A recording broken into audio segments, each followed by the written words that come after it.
Greetings, programs. Welcome to Hydaelyn's Heroes, the Final Fantasy XIV podcast, where whether you're a warrior of light or a warrior of darkness, all have a home on this star we call home.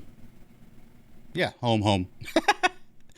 We were off for a week because there was absolutely nothing going on, but this week we have a live letter, so we have a lot to talk about. We got 5 main topics, and I hope everyone enjoys that, and yeah, it's just going to be good times. Before we get to that, though, I want to introduce my weekly co-host, the triple legend, hopefully going to become a quadruple legend here. I myself hoping to become a triple myself. He is the Boba Fett to my Han Solo, the one and only Piers Harvey. What's up, my friend? Boba Fett's pretty cool. I like that one this week, I will say. Though I don't know. I haven't seen the book of Boba Fett yet. I heard they did his character a little You'll ruin it. You'll ruin it. So hopefully they bring him back to glory. But no, I am excited to talk about the live letter. There's definitely a lot of content we can discuss and a lot of interesting things that we can kind of give our 2 cents on. So I'm hyped to be here. Awesome. Happy to be able to experience this with you guys. So let's go. Let's do it. But first, though, you know, we developed these topics here, but the hope in the future of this show is we actually want to hear from you guys. We want to know what you guys think. We want your comments and questions so they can be main topics and main story quests in the future. And to do that, Piers, how do they do that? Do you remember how they do that? Well, they can send you an email at tarkothgaming@gmail.com, as you can see right there on the bottom of the screen. So make sure you do that. Having things like live letters and patch notes gives us a lot to talk about, but I'm sure that we can definitely squeeze in some of the things that you want to discuss. So we would love to hear from you guys. Absolutely. All right, let's get right down to it because this is a meaty show. So we're going to get right down to main quest number 1. Main quest number 1 is produces live letter 71 was this morning. Did you guys catch it live at 4 a.m. or did you sleep in? What did you guys think of it overall? All right, man. I'm gonna tell you right now. I'm gonna give it a B. I think it was pretty good. It was decent. It's not A plus. But you know, I'm happy with it overall. It's some of the standard fare that we get from a live letter like this and what's going to come in the patch, because they have a system, a cycle of doing things. But we got a couple of interesting tidbits that I liked, like Island Sanctuary and the Criterion dungeons. But yeah, I think it was pretty good. What overall, what did you think, Piers? If I were to grade it, I'd probably give it an A, and the only reason I'd give it probably because I am just really thirsty for new content. But I thought that a lot of the things that they discussed and a lot of the things that are coming in 6.2 are things I'm actually incredibly excited for. So overall, I would definitely give it an A or a B plus at the worst. But no, I'm super excited for what's coming, and I know in some of these next main story quests that we're going to discuss, we'll get into some of the nitty gritties of what they discussed in the live letter. But as for me, no, I was not up at 4 o'clock in the morning. I kind of forgot that it was even happening, and I knew that it was going to be a Japanese only live letter. So I do know that there are live translations that do happen, but at the same time, I kind of like to experience the live letters when they do translate them just a little bit more. But no, I'm super pumped. I woke up this morning. I was super excited to check out the info, and I'm excited to talk about it. So good. Was there anything that not part of our main topics here? Because you've got the show notes. Any particular topic that you felt needs some extra love and attention here that maybe we're not going to give later? We are talking about, we're talking about Criterion Dungeons. We're talking about the Unreal, the Relic quests. I think that's all interesting stuff to talk about. I guess we could discuss possibly some of the job adjustments they want to bring to Dragoon and Astro. Yeah. I mean, I think that's interesting that something we could discuss, or um, I don't know. The glamour Let's dresser going up is great. Being able to yeah. repair in dungeons for other people is great. So, Dude, that is sick. Now only one person in an ultimate raid group needs to be, omni whatever crafting. exactly. Yeah, you don't have to stop like in the middle of it and go repair. So Let's start with those job parts though. They talked about Dragoon and Astro specifically, which kind of leads me to think that there's going to be maybe some sort of great overhaul. I spoke with our resident Dragoon in our raid group, and she laid out kind of her concerns for the job and how some of it's a little bit boring. It's always been plagued by kind of animation lock. And it's the only job that has a 5-hit combo on each side of its combos. So maybe it's needing something to refresh. And Dragoon is kind of one of the iconic jobs of Final Fantasy. So you kind of want to do that one right. The other one they talked about was Astro. And Astro, I have an Astro in my ultimate party, and he feels that this is the worst iteration of Astrologian ever. He's just so super busy with everything. The RNG is just ultra bad. So he was kind of sad to see that they specifically made his job. It's apparently going to get love, but not as soon as he would hope. Piers, let's start with Dragoon. What are you thinking about it? Dragoon's an interesting one because I think, as someone who has not played a lot of Dragoon over the years, I dabble in it. Same. Especially now that I am maining more Reaper, I have the maiming gear that I can just transfer over to Dragoon, so I can, I do like to bring it out every once in a while. I think the problem that plagues Dragoon the most is its over reliance on OGCDs. It has so many OGCDs it has to press that it can feel incredibly overwhelming sometimes. On top of the fact that there's really not much they can do to iterate on the job. I think right now, it does have a 5-hit combo, and it seems like what they've been doing to Dragoon lately is they've just been kind of tacking on some things to it. It doesn't really change it overall, but it's just kind of like something that, they increase the damage of their third hit, right? Like Chaos Thrust and Full Thrust, they just, okay, there's potency, and they change the animation on it. Here's something that you can do every time you do 2 full combos, you get the Wormwind Thrust. Okay, great. It's nothing that's fundamentally changing the rotation of the job, and I don't know if they want to adjust Dragoon so they can make it more fresh and exciting in the future, like when 7.0 comes out, 8.0 comes out, because right now just tacking on little tiny things is not it's just kind of boring, right? It's just kind of, but overall I like that it has a 5-hit combo. I like that it's different in that regard. It does flow pretty well, but I do understand where they could kind of make some tweaks to it to make it feel more exciting and to give it some fresh, for the future, so it can feel better in the future than instead of just iterating on what's already there. So that's how I kind of feel about it. But I don't think, I'm kind of surprised they're wanting to do full-on overhaul of it. From what it sounds like, they want to do some wide sweeping changes to it. So I am interested to see what they come up with. I was just thinking in my head, I'm like, yeah, you're right. It's got like 10 OGCDs that can be used. So many. I'm like, Litany, you got Eyes, you got 4 jumps and Mirage Dive. It's like, oh my God, okay, that is a lot when you really think about it. So yeah, that's... maybe it is due for some changes, some spicing up, and yeah, that'd be cool. I'd be down for it. What about Astrologian? What's your thoughts on Astro?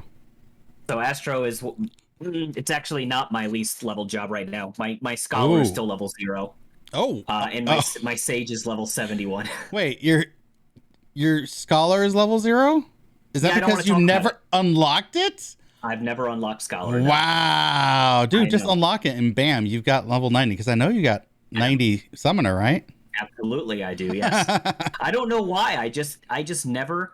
I do just need to go get the job crystal and just do the quests. But okay, here's the question. Astro is. Here's a quick question then. Do you have Sage to 90? No, Sage is level 71.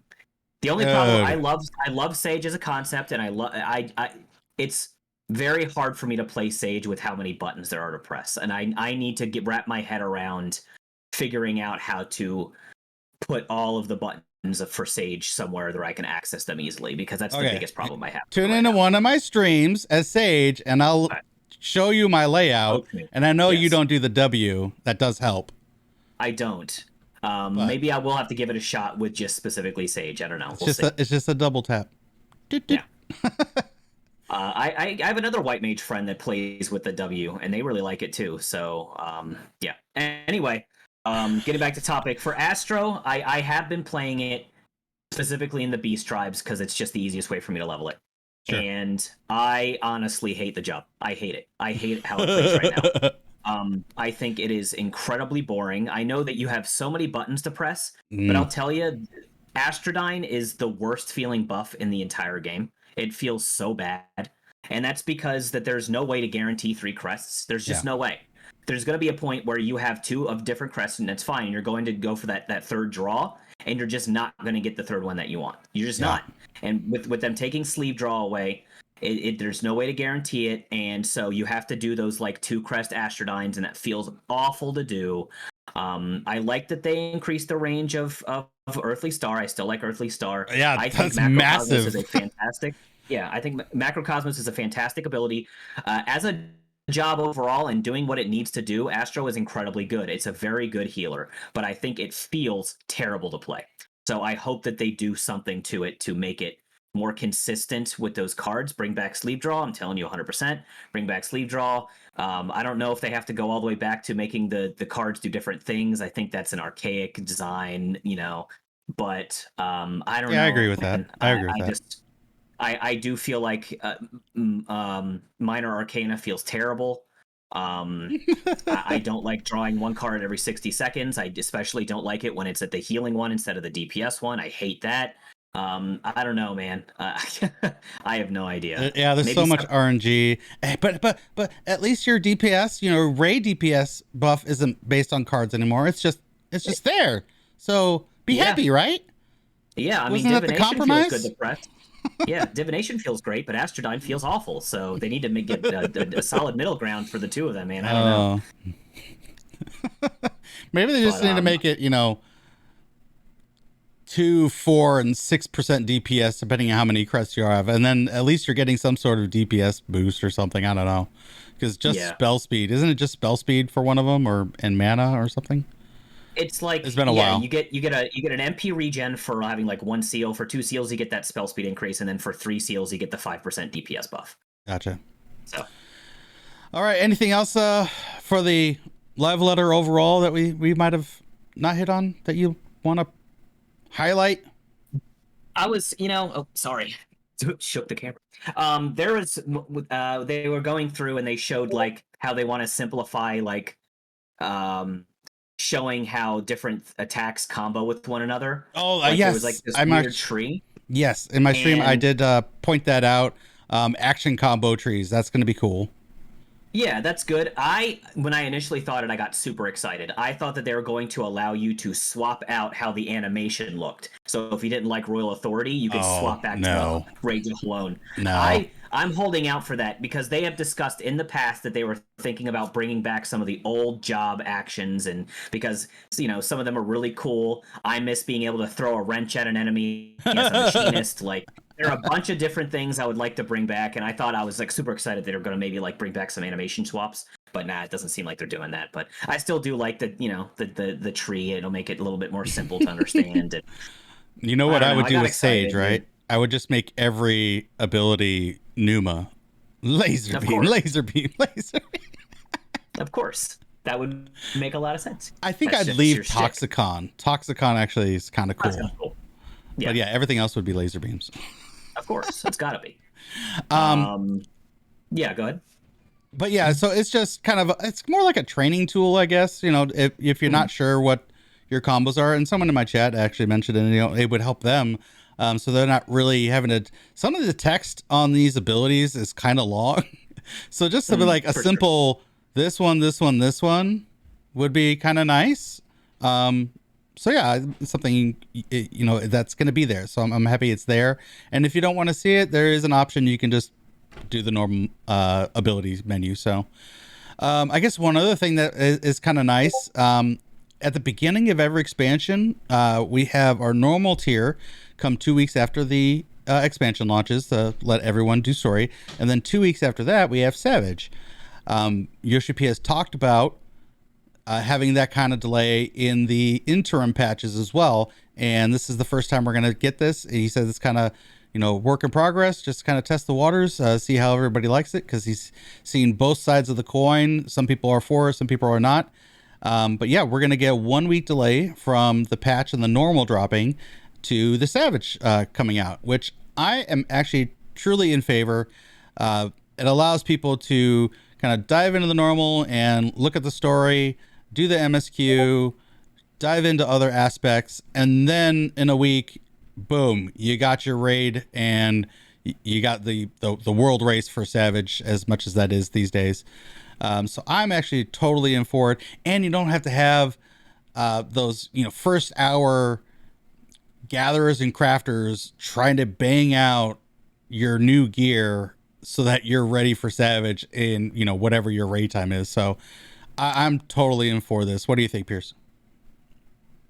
Personally, for me, I am 110% behind this 1 week gap. I personally would like to even see it be a 2 week gap. But if they're going to try it with just 1 week first and see how it goes, I am 100% for it. I'm with you on the fact that I think that having a gap would make it a lot more comfortable for people to get through the normal mode, to get the gear that they want from that. It gives them another week to get tomestones.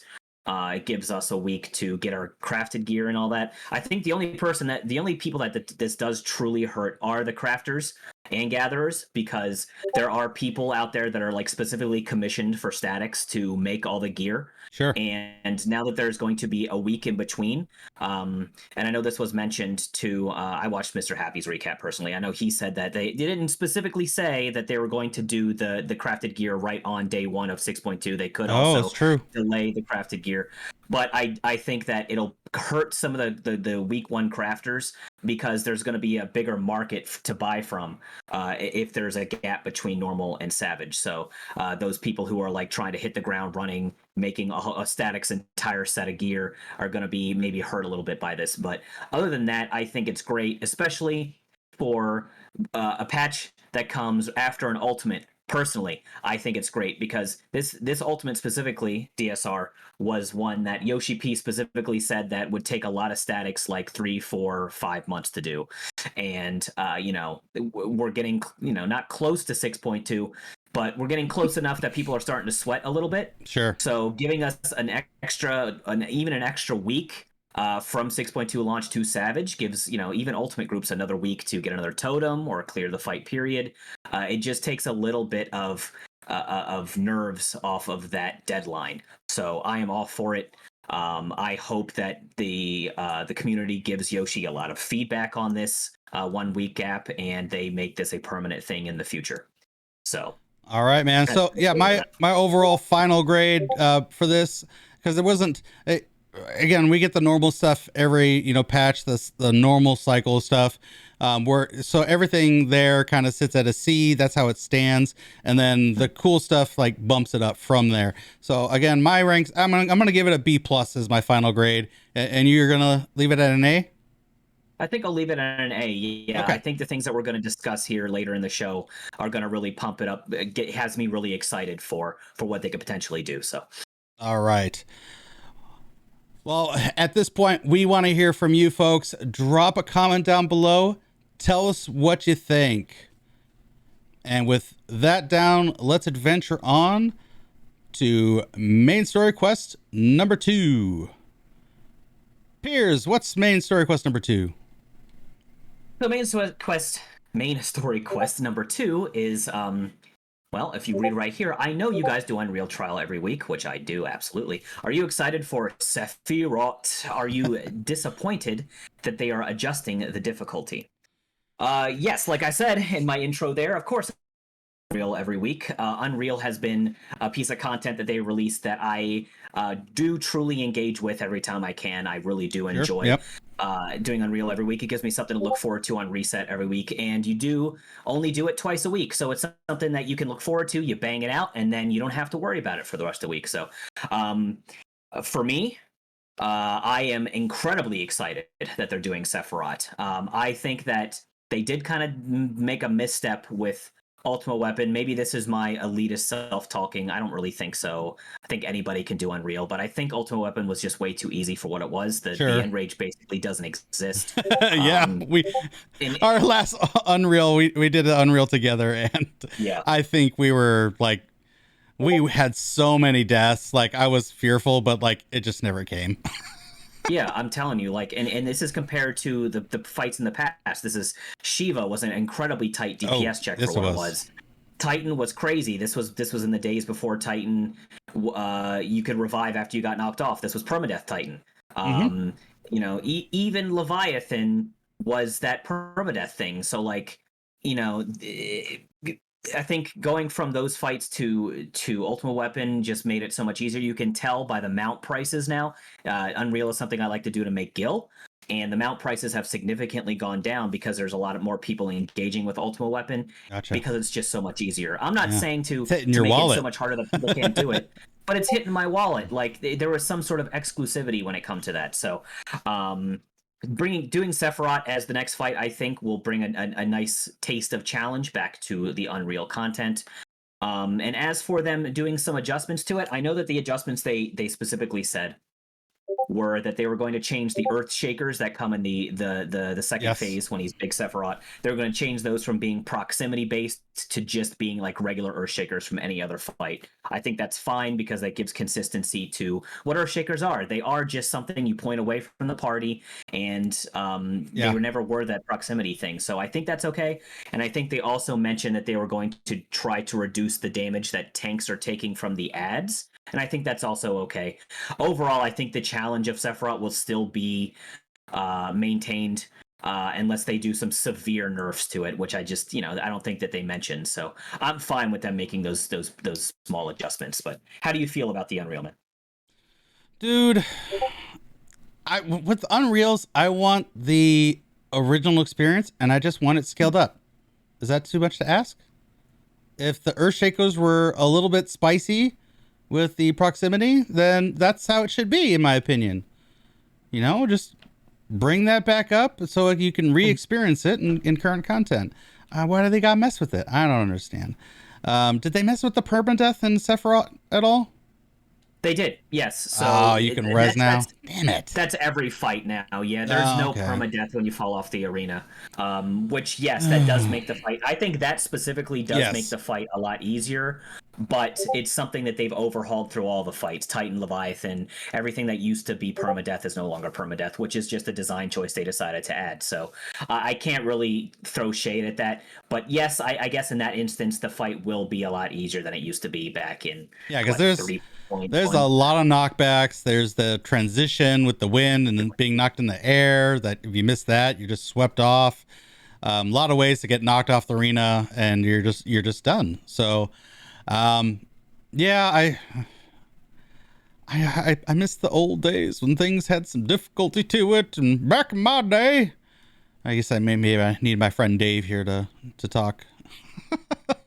Anyways, so we got Sephiroth. Maybe one other thing. Going up next, looks like they're going into Heaven's Ward now. What would you like to see as the next ultimate, now that we know that looks like going away from the Realm Reborn? We have gotten a lot of Thornton content lately, especially with the DSR, but I am somebody who does think that Thornton Extreme is a great fight. So I would like to see Thornton Extreme.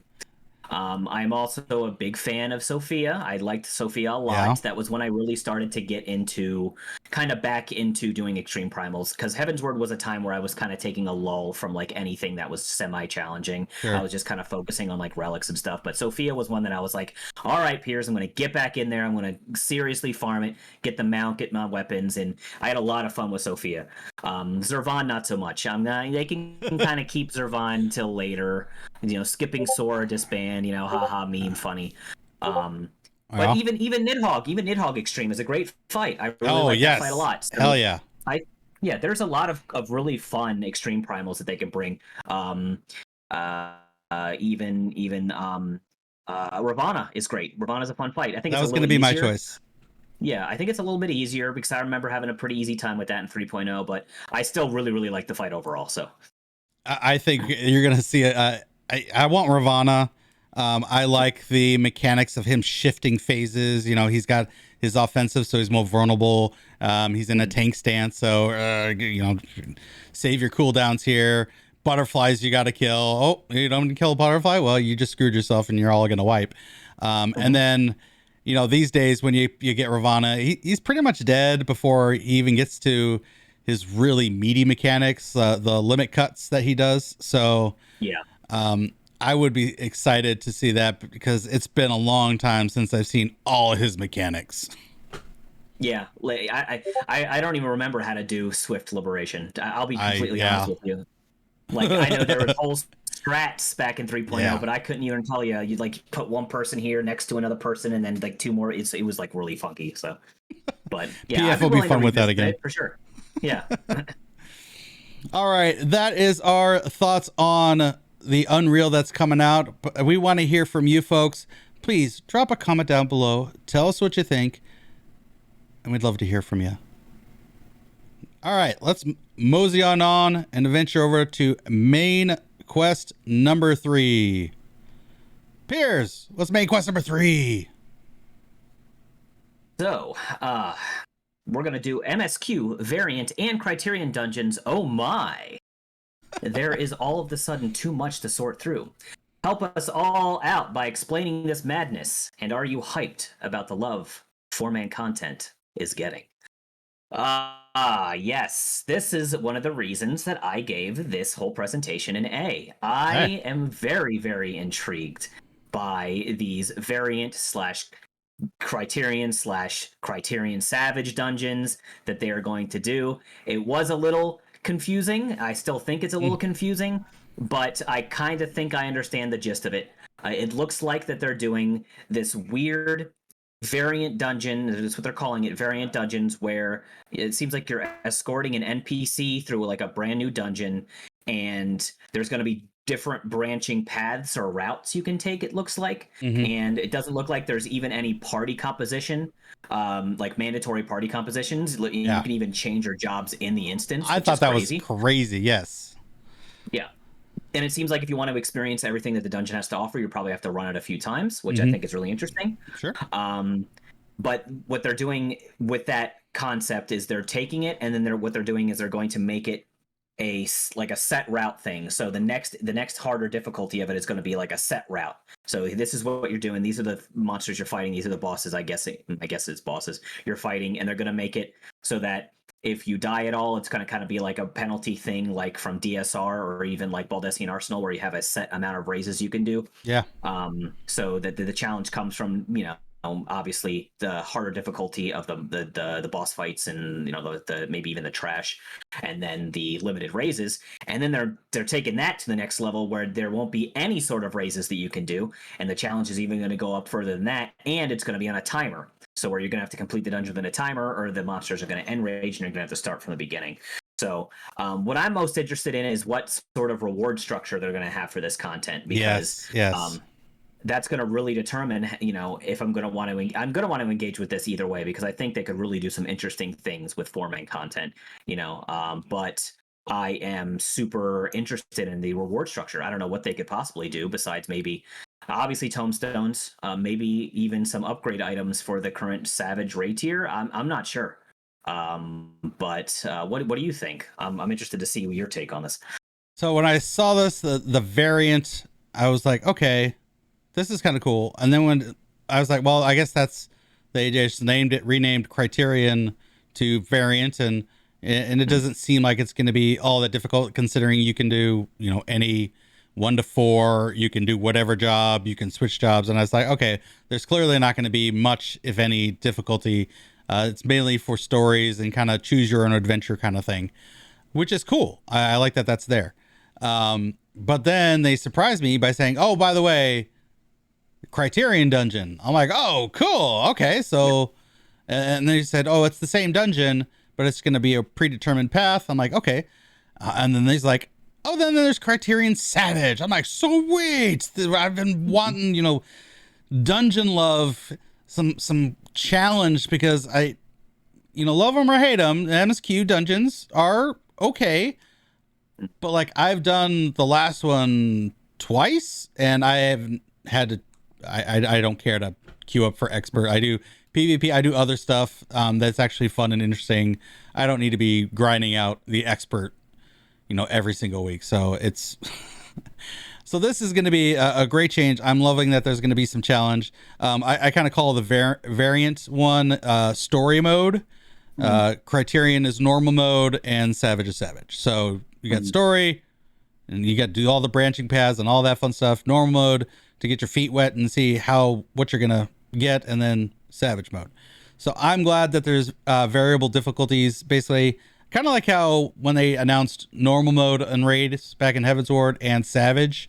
Savage, first 2 tiers of that Savage though were like ultimates. Those were brutal. But yeah, I'm excited for some good, challenging 4-man content. It's going to be awesome. You're concerned about reward structure. I have that question too, because they didn't say a damn word about any rewards or anything like that. So I'm sure they'll go to the well of glamours, mounts, minions, requestion rolls, maybe emotes, non power based stuff. This is going to be, pure EP stuff. Oh, I got, like an ultimate. I got my shiny weapon. It doesn't really help you at all. But I mean, I guess you get an extra materia slot for reruns, but in the grand scheme of things, you're clearing it.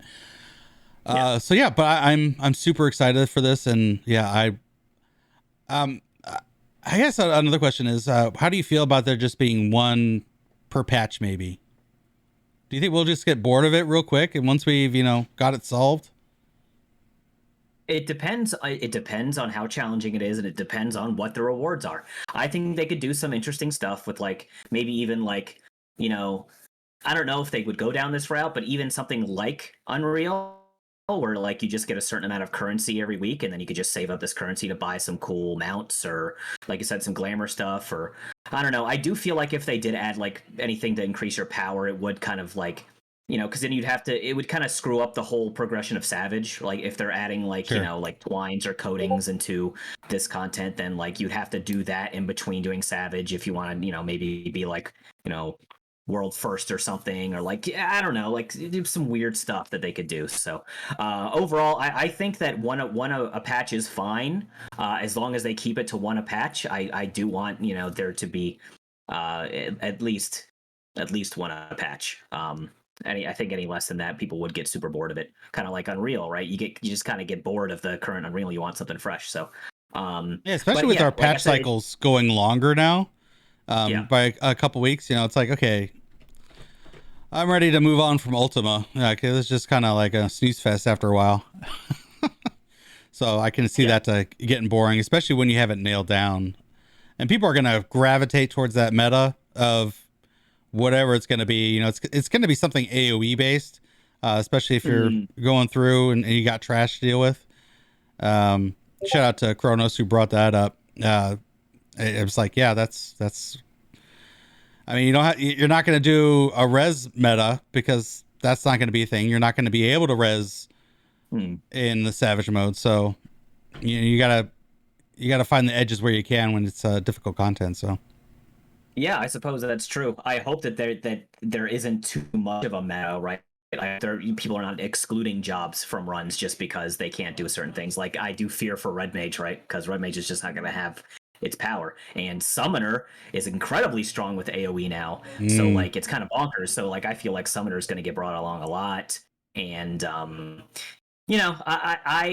think that they'll probably balance it to make every job viable. I hope that they do. But that is interesting that you even said that, because certain jobs are a lot better in AoE situations than others, and if there is a lot of trash, and the trash is a part of this challenge, and especially if it's going to be timed, you're going to want jobs that can bring a lot of damage to the AoE. So yeah, I think that's interesting actually that you brought that up, and what your friend Kronos brought that up. Yeah. All right, so that's what we think of the new dungeons. We want to know, what do you guys think? Do you like these changes? Do you Want to see something different? Are you wanting a challenge? Do you not care about this kind of challenge and you think they should divert their resources elsewhere? Drop a comment down below. Tell us what you think. And with that, let's adventure on to main quest number 4. Main quest number 4 is Hildebrand is now required, quote unquote, content. Yoshi P announced that we have to have this quest series done to start the next Relic quest. How do you gentlemen feel about this? And do you prefer quest-based grind? Or do you wish they had stuck with the Bozja formula? That's all great questions. Let's just say that I've always considered Hildebrand as fluff side content. Entertaining fluff side content. And those trials that he unlocks are pretty cool. I get a lot of enjoyment when I get them in my queue. But to have this lock the next Relic quest kind of rubs me the wrong way. I don't know why.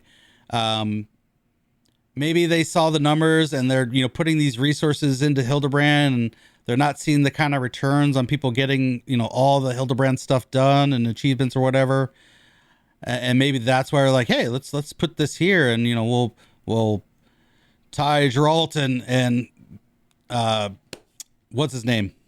What's his name? Godbert. Thank you. Godbert together. The strongest blacksmith and the strongest goldsmith together to make Manderville weapons, and that'll be our. I don't know why they're doing this. It just rubs me the wrong way. And I also don't like that they're shying away from the Bozja formula. I actually thought that was a brilliant idea. You have this zone, this content like Eureka, that they want people to go into. It shows me that they might not be doing that this expansion, because that seems like the Relic would be just a perfect fit for that content, to force, not force, but really guide people in there to do that. And if you don't like doing that, then there were alternatives to get in your Relic quest. So the fact that they're shooing away with the exploration and war kind of thing, or Eureka, and going straight to just back to quest base like a Realm Reborn and Heaven's Word, and even Stormblood, I think was the same way. I don't know why they're doing it. I'm a little confused, and I think they're maybe going the wrong way with this. But Piers, what do you think about this whole shenanigans? I'm actually kind of right there with you. I think it's very strange that they're going to be tying the new Relic quest line to something that has been relegated to side content for so long. It is going to. It's not mandatory, right? You don't have to do relics, but I think a lot more people engage in the relic weapons than would normally engage with something like the Hildebrand questline. I love the Hildebrand questline for what it is, and maybe this is some sort of tactic for them to get more people into doing those trials that are linked to the Hildebrand questline, because they are maybe great. The Battle in the Big Bridge, Battle in the Big Dungeon, or whatever the other one's called, and then the keep, or the Yojimbo one too, right? Yeah. So I guess that does kind of funnel people more towards doing those, because those are actual, like, fully fleshed out 8-man trials, right? Yeah. So sure, I guess in that instance that's fine that they're doing that, but yeah, it's just kind of weird from a lore standpoint. I like it, obviously. Like you said, it's Geralt, the best blacksmith, and then Godbert, like a world-renowned goldsmith, coming together and making some crazy weapons. I think that's really interesting and flavorful.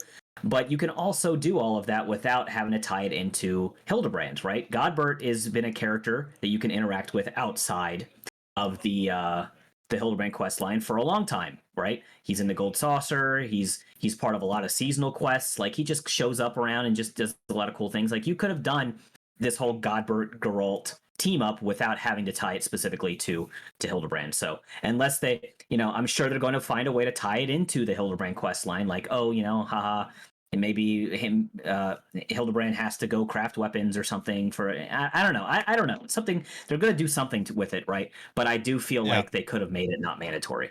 So I am kind of, like you said, I'm kind of rubbed the wrong way by this. And this again is someone who does truly like the Hildebrand quest line. I like a lot of the side quest lines, the Scholisticate from Ishgard, and so some of the more obscure, strange quest lines that not a lot of people engage with. I think a lot more people should engage with it, but I don't think that it should be so mandatory to the point where it's going to be there's going to be a relic quest line tied to it. As for Bosja, I loved Bosja. I loved Eureka. I low key really love both of those pieces of content. I don't know if maybe they're trying to they're taking some of the resources out of developing these the whole zones and things like this to maybe doing a deep dungeon. I think maybe they're kind of doing a deep dungeon instead of making whole new zones for just specifically a relic quest line. But I do love Bosja, and maybe, hopefully, they do something like that in 7.0. I would like to see like a Eureka Bosja come back. I think Bosja was really well done, and I spent a lot of time in there, and I really liked the content. So you and me both, dude. You and me both. Kind of sucks that we're missing out on this patch cycle, but it is what it is. It is. What I mean, they haven't said that it's not going to be in here, but I think we would have gotten some inklings already. Yeah. They'd have to put it out by 6.3, and I don't even remember because they did a roadmap.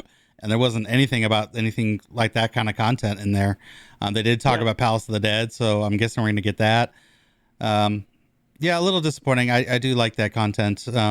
Big, large scale stuff is cool. Yeah, but, for sure. With these being Manderville weapons, how serious do you think that these weapons are going to look?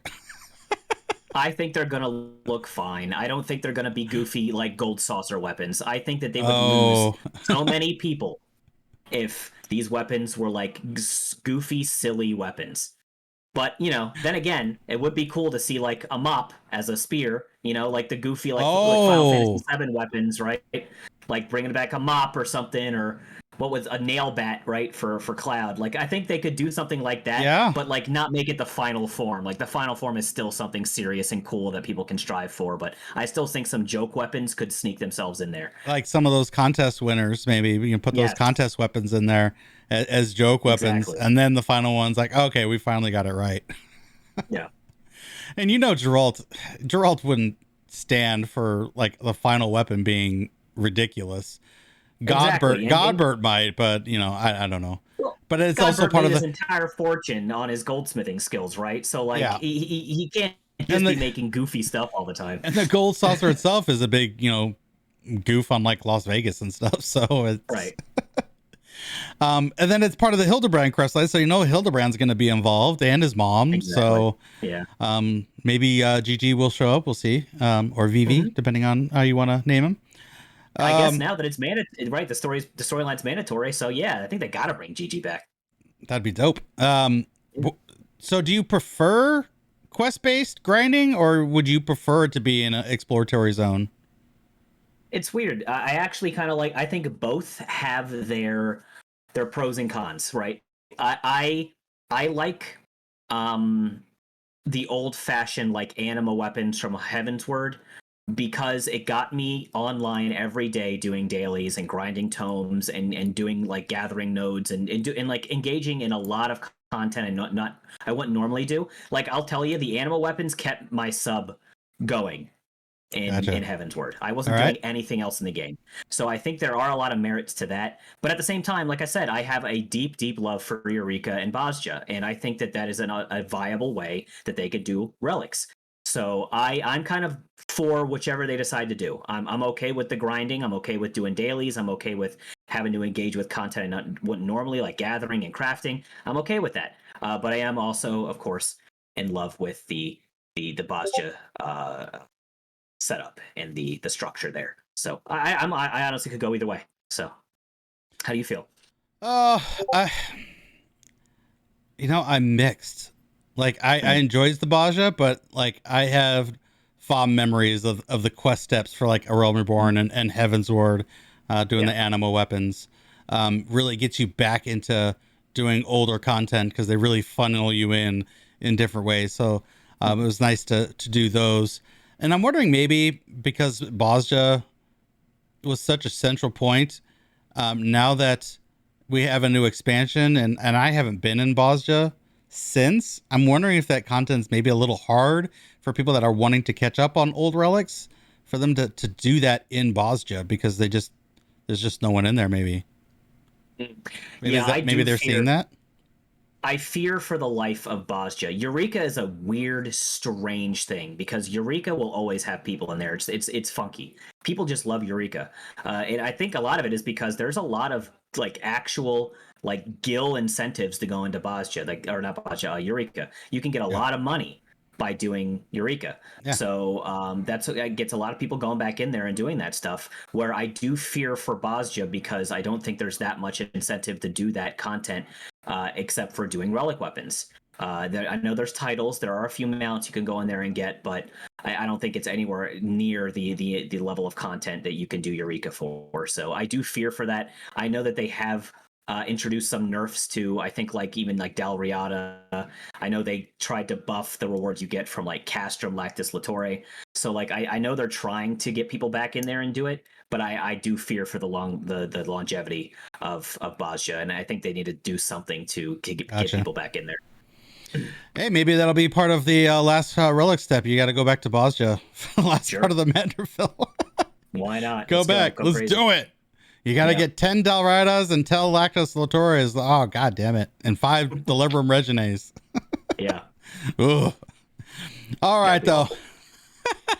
But at this point, we want to hear from you folks. Tell us what you think. Do you like having quest-based relic grinds? Do you wish it was more exploratory missions? Do you like that you have to do Hildebrand now? If you'd been sitting on it forever, and are you gonna actually do it, or are you just gonna cutscene skip and just try to grind it out until you can get to the end and do your relic? We want to hear from you. Drop a comment down below. Tell us how you feel.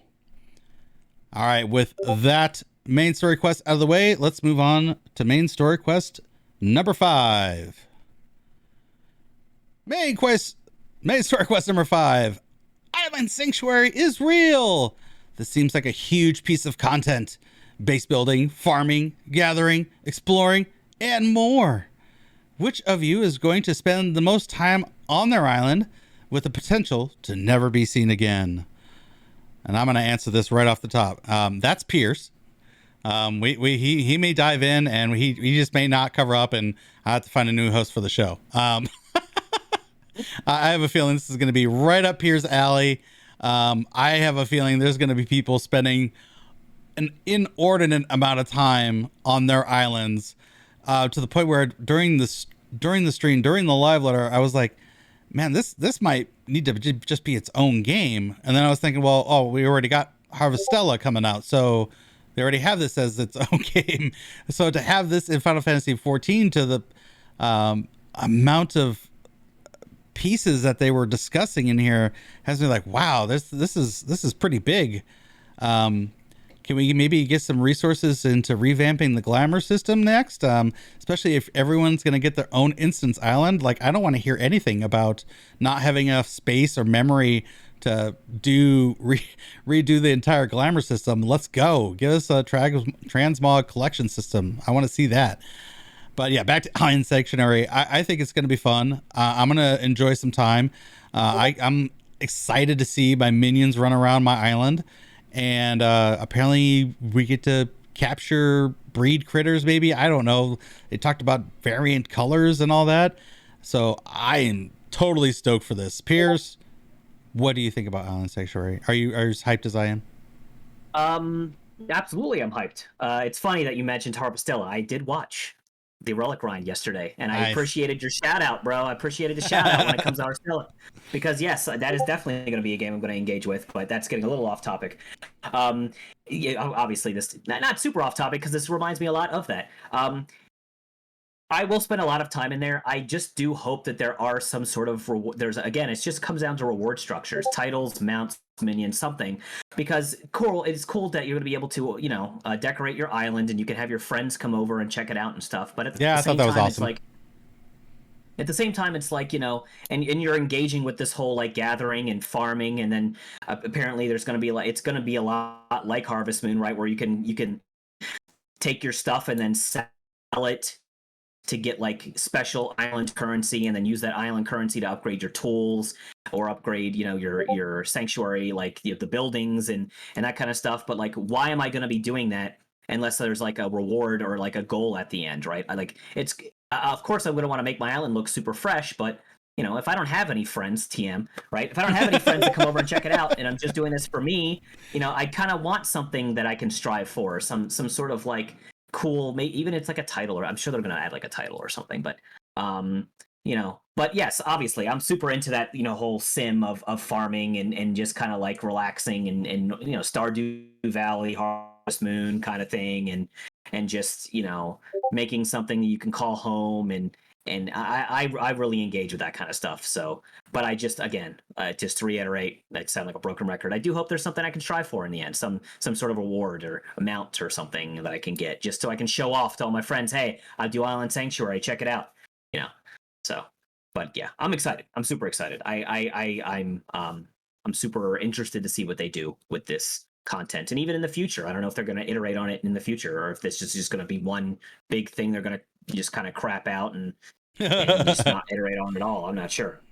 I guess that depends on how many people actually interact with it. Because they have all the metrics on their side, so they can see, how much time is being spent in there, how many people actually engaged with it, how many are just sitting there collecting dust. So, yeah, it'd be interesting to see if they keep it up to date.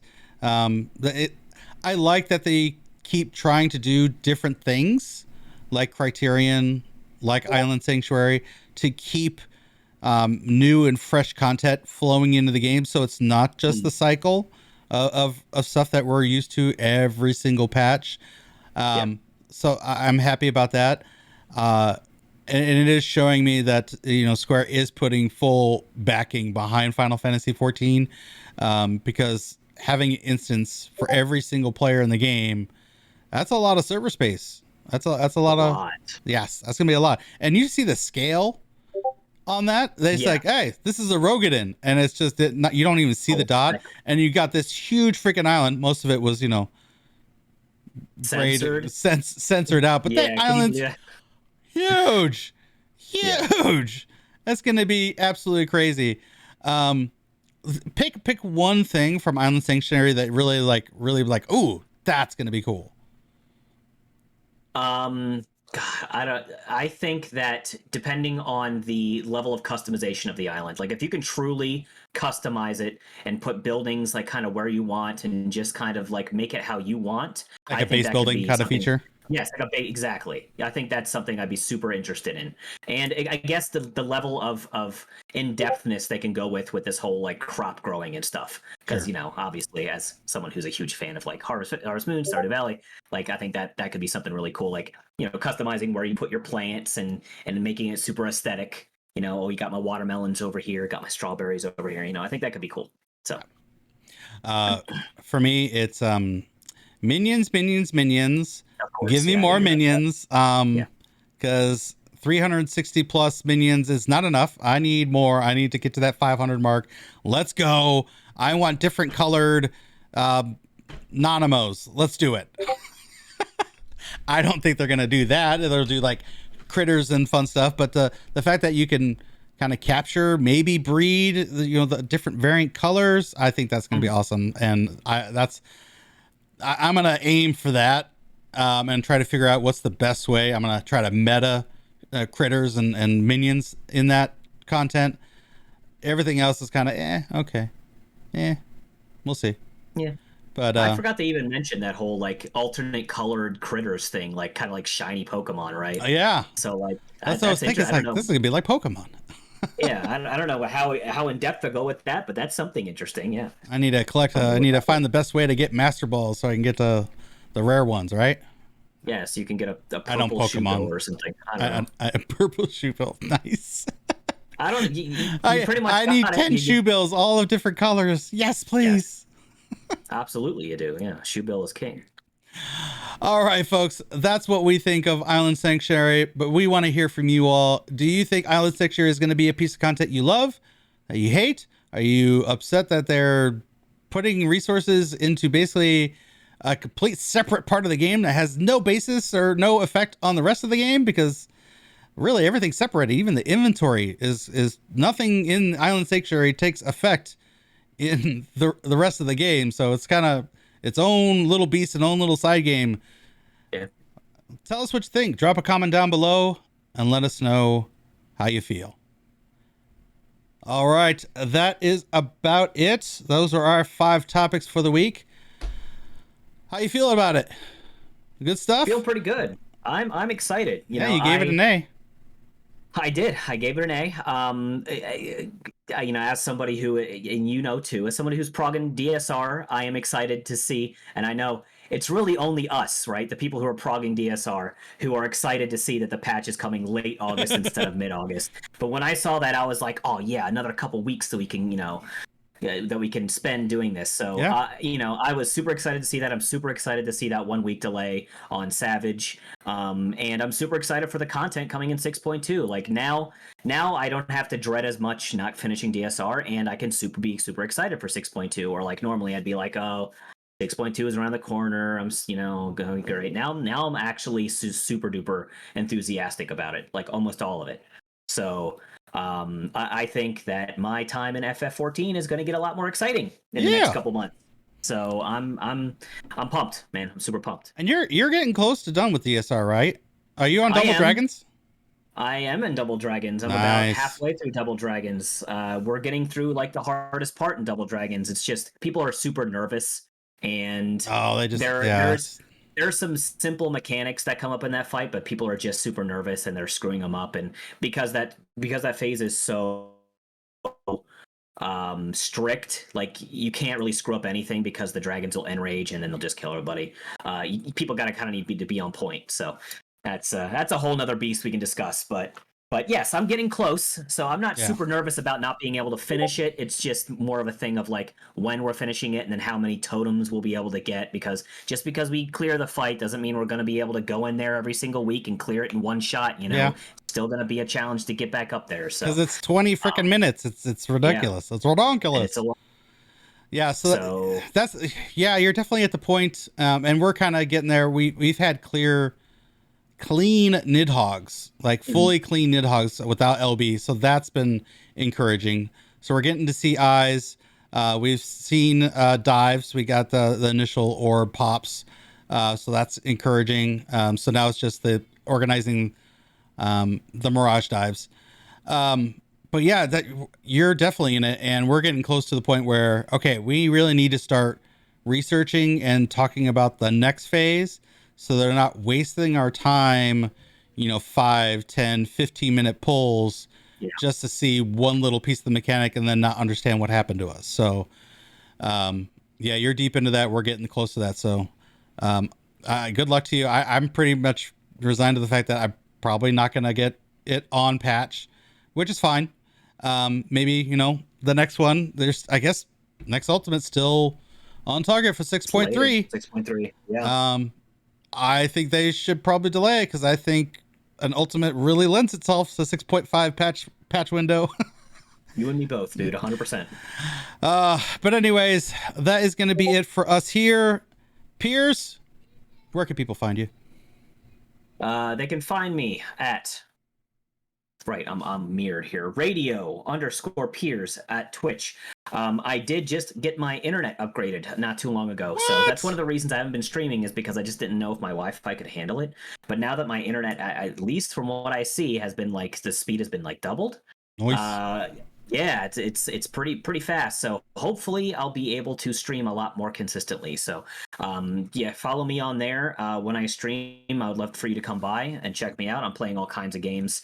I accidentally bought Skyrim again because it was in my cart when I went to go buy another game and didn't realize it. So I have Skyrim to play always. That come check me out if I decide to stream that. And you can find me on Final Fantasy, of course. Radio_Piers. Piers Harvey, that's my name in Final Fantasy. You can check me out there on Leviathan, on the Primal Data Center. Now with Data Center travel coming up soon too. Yeah. You can come check me out even if you're on Ether or Crystal. So, or I guess any of them, right? Even the Japanese servers. No cross region. It's not cross region. It's just cross Okay. Yeah. So Well, NAs can all mix now. All of Europe can mix. Gotcha. And all of JP can mix. And JP and Europe are getting infrastructure upgrades, so that's awesome for them. Major kudos to them. They needed some love, especially Europe. Really needed some help over there. So I'm happy for them. But yeah, the fact that all my friends over on Aether and on Crystal can come hang out with me, or vice versa. I'm happy to help out with any content. I'm hoping that the servers don't crash in the middle of a transfer and then I can't get to my character again. That would be suck. That would kind of suck. Yeah. Here's a great question before we finish. What do we think about the potential of Aether being the raid hub? Because people are gonna flock to where they can get a raid group the easiest. That's my worry with this data center. I haven't done a lot of research on this cross data center thing. Are we going to be able to actually do savage groups with the other? We are? Yep. All right. That makes me a little You nervous. Can't access there is you can't access, houses or anything. You can't access retainers, but you come prepared. You can do all the content with whoever on those other servers. That's interesting. How is the party finder going to look then? Is there going to be party finders from? That's what I'm saying, dude. I don't know. I feel that there's going to be a migration of people that want to raid. Okay, you need to go over to some server on Aether because it's probably not going to be Primal. And let's be real, the raid hub is not going to be Crystal. Absolutely not going to be Crystal. So I feel Aether is going to be bogged down, and the party finder lists are going to be absolutely insane over there because you want more opportunities and you want a bigger window to see, what kind of player base is out there for raiding. You want to put your name out there, and if it's in a unpopulated and uneventful server or data center, you're going to move to where you can do the content you want to. Honestly, I think this could be a blessing because, it's going to open up a lot more potential groups for you to find, or even potential members to find if you're recruiting.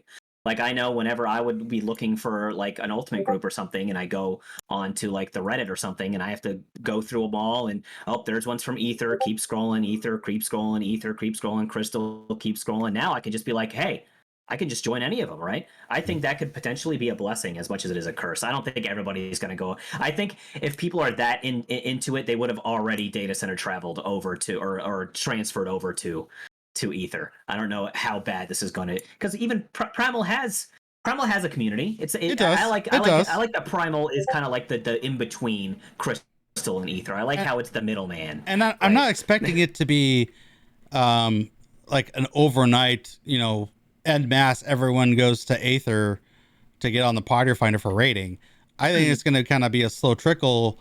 You find yourself looking for replacement player on Crystal, and you get crickets for hours, and you don't go outside the game to look for recruitment. You're using the in-game tools. You're like, okay, well, you know what? I should probably transfer data centers, and try to find options on other data centers. Where am I going to go? Your best bet's probably going to be Aether. Is Gilgamesh, the hub of all, on Aether. I just think it's going to be a slow migration, and it's going to be an unofficial center for raiding and stuff like that. So I don't know. The potentiality's there. I guess we'll have to see what happens. I'm more one of those people. Let's just see how it goes first before we go make it any crazy. I mean, that's coming soon, right? That's the 5th? Yeah, that's Tuesday. 24-hour maintenance on Monday. And then the 5th is the data center travel. So I'm just happy that, people that aren't on my data center, there are people that have made alts to join me and play with me, but they just didn't have time to level them up. Mm-hmm. Now they can be I'm just going to scrap this, and I got my main character. So let's go. And I'm all right, sweet, let's do it. So yeah, I think that's cool. That's awesome. I think it's going to be a blessing. It's going to be overall, yes, a blessing, but I have more of a benefit. Yeah, but I have a fear in the back of my mind. Yeah, I understand that for sure. All right, hey Mannequin, what's up? How you doing? Thank you for coming, dude. It's okay. You don't have to worry about being late. It'll be back up on YouTube, and we'll be streaming here in just a little bit. So, Piers, you'll find him all over on Twitch, over at radio_Piers. Yep, he's kind of trying to get his finger there. Right there. Yep. And for Tark, you can follow me on Twitch, Twitter, YouTube, all at Tarkoth Gaming. And you can find me on Ready Check Raideo Saturday and Sunday night. Well, let's get back to Tarkoth Gaming. I stream Final Fantasy 14 Monday through Friday. Schedule is in the panels over there on Twitch. You can also find me on Ready Check Raideo, one of the co-hosts of the Relic Grind, Final Fantasy 14 Square Enix podcast. Yes, I do 2 Final Fantasy 14 podcasts because I love this game so much. That airs Thursdays, 4 o'clock Pacific, 7 o'clock Eastern. And that's part of Ready Check Raideo. And then I stream on Ready Check Radio's site on channel on Saturday and Sunday, where I'm currently with my arm twisted. I really didn't want to do it. I'm playing Sekiro. Yeah, okay. Piers, twisted my arms like, no, you're gonna play it. I'm like, okay, I'll do it. Fine, stop laughing at me. So yeah, that's where you can find me. Hey, I've been enjoying it, dude. Like, I'm telling you, the game's great. You're gonna love it. So, I feel like I'm doing better than I thought I would. Like, I was wholly afraid of the parry mechanic because I suck at it. I really do. Yeah, there are going to be bosses in that game that is going to forge you in fire when it comes to parrying. You will become a god, I promise. A parry god. By the end of it, you will be good. Yes. Awesome. Okay. Absolutely. Well, that's it for us. So until next time, y'all take care of yourselves. Stay safe. And we'll see you folks soon. End of line.